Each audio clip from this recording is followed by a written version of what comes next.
समस्त मोर नमस्कार। मो कहूनी मो कवितार माटी ता अंतस्वर को व्यक्त कर मो कवितार शीर्षक माटी। मो आद्य सृष्टि माटी माटी रही धरा परे देखई नीति सुख दुख को ए सारा जगत रे देखई नीति सुख दुख को ए सारा जगत रे कोड़े नहीं पाली पोसई संसार जते प्राणी कोड़े नहीं पाली पोसई संसार जते प्राणी करती जहा असह्य ताहा सहुची श्रेय मणि बिदारी दे बक्ष कुमार करती अत्याचार बिदारी दे बक्ष कुमार करती अत्याचार शब्दहीन मु सबुरी पाखे रही निर्विकार जगतटार बहिछि भार विशाल तनु मोर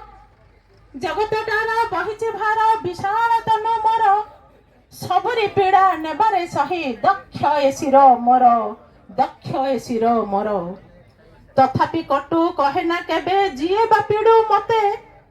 तथापि कटु कहे ना केबे जिए बा पीड़ू मते आघात सही रहिछि मुही तथापि तार साथे सभिए जदि मबुक परे आनंदे थिबे रही सभिए जदि मबुक परे आनंदे थिबे रही मो दुख कष्ट जीवी मो भूली जातना जेते सही अहंपणरे आत्म बड़ीमा करुछ काहे पाई अहंपणरे आत्म बड़ीमा करुछ काहे पाई इंचे माटी मो अमूल मूल तथापि गर्व नाही कहिबा ठारू सहिबा बड़ा रखिबा एहा मने कहिबा ठारू सहिबा बड़ा रखिबा एहा मने निश्चिन्न हुए सबुरी प्राण माटी रे मिसे दिने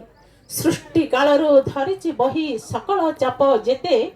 सृष्टि कालरू धरिछि बही सकल चाप जेते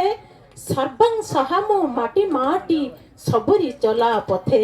सर्वं सहामु माटी सबुरी चला पथे धन्यवाद नमस्कार। बहुत सुंदर कविता आपनकर मैडम।